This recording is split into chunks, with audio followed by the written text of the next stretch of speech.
macarronada, ice cream, que é sorvete, e por aí vai. O que significa isso? Vamos ver se o Romero consegue colocar aqui na tela para mim. Olha, um alter ego. Então, o filme está mostrando ali, de certa forma, o controle mental. Então, a gente tem inúmeras coisas. O controle mental falando dessas mensagens subliminares também que a gente vê aí em filmes e séries. E é exatamente isso que fizeram, por exemplo, no Capitão América, quando a gente teve essa mensagem subliminar.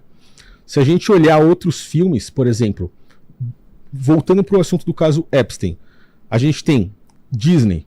Cara, a Disney, ela trabalhou na nossa mente, ou pelo menos na mente das crianças, ou na nossa mente quando a gente era criança também, para te acostumar com o sequestro de crianças e com, de certa forma, um abuso também de crianças.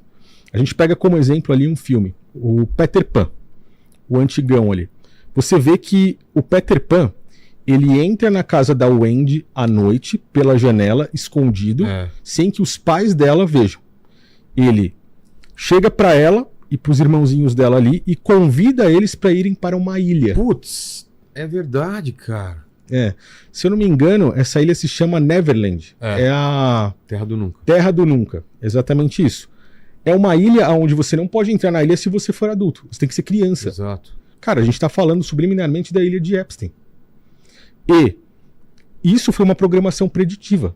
Você entende? Então eles levam as crianças para uma ilha. Essas crianças precisam ser crianças. Nessa ilha de fantasia, as crianças entendem. Agora eu tô falando das crianças que estão assistindo aquilo ali. Pô, as crianças entendem o quê? Cara, o Peter Pan vai me levar para uma ilha mágica que não possui o controle dos pais.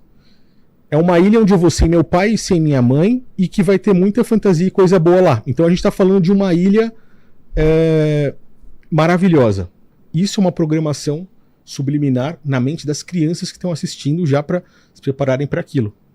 Você pode ver que existem cenas, frames, como a gente estava falando no filme do Peter Pan, que mostra ele pulando, por exemplo, e na sombra dele... Eles têm um lance com a sombra ali, que é o Andy costura a sombra dele, e na sombra dele aparece o órgão genital. Ô, louco. Que na verdade é uma faquinha que tá pendurada aqui. Ele acha isso, será? Cara, eu acho meio difícil ele achar assim no Google rapidamente, mas... mas as pessoas, se assistirem esse trecho, elas conseguem encontrar. A gente tem também... É a sombra do Peter Pan? É a sombra do Peter Pan. Vamos ver se você consegue achar aí, Vilela. Eu vou procurar aqui, mas vai falando aí, vamos lá. Então, o Peter Pan traz essa mensagem subliminar. Você vê que na ilha tem o Capitão Gancho. Esse Capitão Gancho, ele já sequestrou várias criancinhas. Já estão na ilha também sequestradas, entendeu? Então, tudo trabalha com essas mensagens subliminares, mensagens preditivas.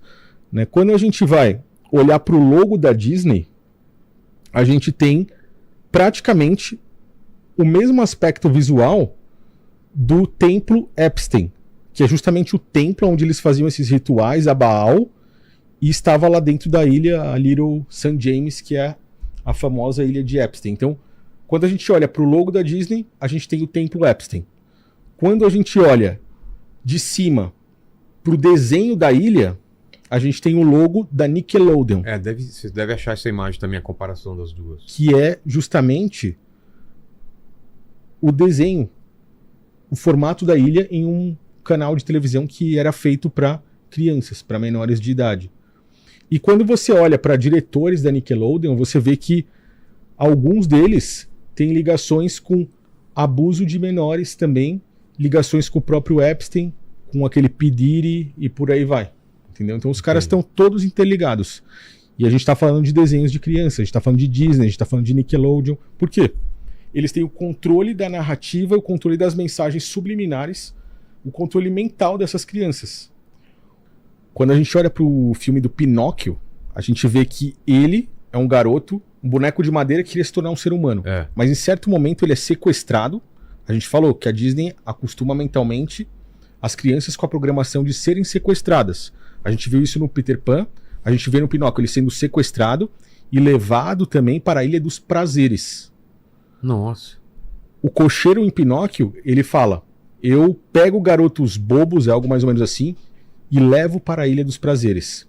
Se você olhar e comparar o sequestrador do Pinóquio e o rosto do Peter Pan, nós temos praticamente a mesma pessoa, a mesma imagem. Cara. E tudo isso foi planejado pela Disney. E aí quando a gente olha pra Disney e pro Templo Epstein, a gente vê uma semelhança gigantesca entre o logo Disney e o Templo de Epstein, as cores. Vamos ver se a gente consegue pegar aqui na tela pra dar uma olhada nesse templo aí. Tá. Olha lá. Olha lá, a gente tem o templo lá em cima, Epstein, e a gente tem o logo da Disney ali embaixo. Agora, a gente vai mais além. A gente falou de uma ilha, a gente falou de sequestro de crianças, a gente falou de logo. Se você puxar o logo dos cruzeiros Disney, você vê que ele parece muito mais ainda do que com o próprio logo em si da Disney.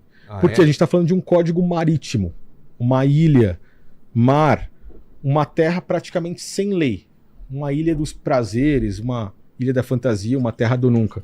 Tudo isso é programação subliminar na mente das crianças, na mente das pessoas. Olha lá, esse é o logo dos cruzeiros Disney. Lembra, ou é loucura da minha cabeça, ele lembra o Templo Epstein. E o lance do Bob Esponja tem alguma coisa relacionada também? Tem, no Bob Esponja. A história é que o Bob Esponja foi um desenho criado não para o público aberto, seria para entreter as crianças lá na ilha de Epstein. Ah, é? As crianças sequestradas e que viriam passar por todas essas coisas. Então, para entretê-las ali, eles dizem que criaram o desenho do Bob Esponja para isso. Tanto que tem um pirata que fala com elas ali logo no começo. Então, você vê que tudo está envolvendo o mar, tudo está envolvendo ilhas, né? O Peter Pan, o Pinóquio, o próprio Bob Esponja no meio do mar ali. E existem em todos esses desenhos, como nos filmes e nas séries também, mensagens subliminares, mensagens que vão trabalhar no controle mental, programação preditiva. Caramba. É um negócio assim, pesado, é chocante. Chocante. Total. E aí, falando sobre isso, entendendo como isso funciona, a gente volta para aqueles códigos que são os códigos que eram teorias e agora se tornaram uma realidade. A gente está falando de pizza, a gente está falando de hot dog, a gente está falando de macarronada, ice cream, que é sorvete, e por aí vai. O que significa isso?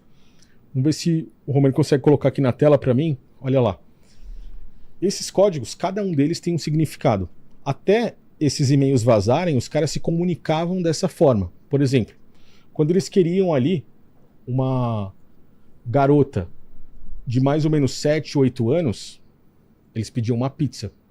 É o código que ficou mais famoso, devido àquele tal Pizzagate, que foi algo que foi considerado a teoria da conspiração, né? A gente tem hot dog, é um menino, 7, 8 anos. Agora, aí embaixo, a gente tem um bebê garoto e um bebê garota. Macarronada é o bebê garotinho. Nossa, cara, que bizarro. O queijo ali é a garotinha. Tanto é que tem um vídeo de um ator, depois a galera pesquisa e encontra aí, de um ator fazendo uma palestra de Hollywood, um ator famoso, que ele conta uma piada falando assim: pô, me ofereceram uma pizza com 7 tipos de queijo diferentes. Nossa, velho. Cara, tipo assim, deixando claro. Qual pizza tem 7 tipos de queijo? A gente conhece pizza 4 queijos. 4 queijos, no máximo, né? Mas beleza, eles falam isso abertamente. Então, o que ele tá falando? Ele tá falando em códigos. Ele tinha a opção ali de uma pizza, que é uma garota mais velha, de uns 7, 8, até 10 anos, mais ou menos, né? Que a ideia desses caras é até 10. Tanto que tem um outro vídeo do The Rock que rola por aí, que os caras falam assim, o The Rock falou brincando isso. Ele brinca com o garoto, fala assim, eu como crianças. Pergunta pra ele assim, o que você come? Ele fala, eu como crianças. Tipo, literalmente, né? Aí o garoto fica meio assustado, assim, o garoto tá com o pai. Aí ele fala, quantos anos você tem? Aí o menino fala, eu tenho 12. Aí ele fala assim, então até 10. Tá tranquilo pra você, então. Tipo, não vou comer. Ele tá falando de comida mesmo, né? Sei. E Nossa. aí quando a gente vê os relatos do Epstein, você fala, cara, não é uma brincadeira isso. Os caras realmente faziam isso, né? Ali em cima, a gente tem o mapa, que eles estão falando a respeito de sêmen. Tá. Embaixo a gente tem nozes, né? Estão falando de uma criança afro, né? Uma criança de pele negra. Embaixo a gente tem sorvete. É, que garoto de programa.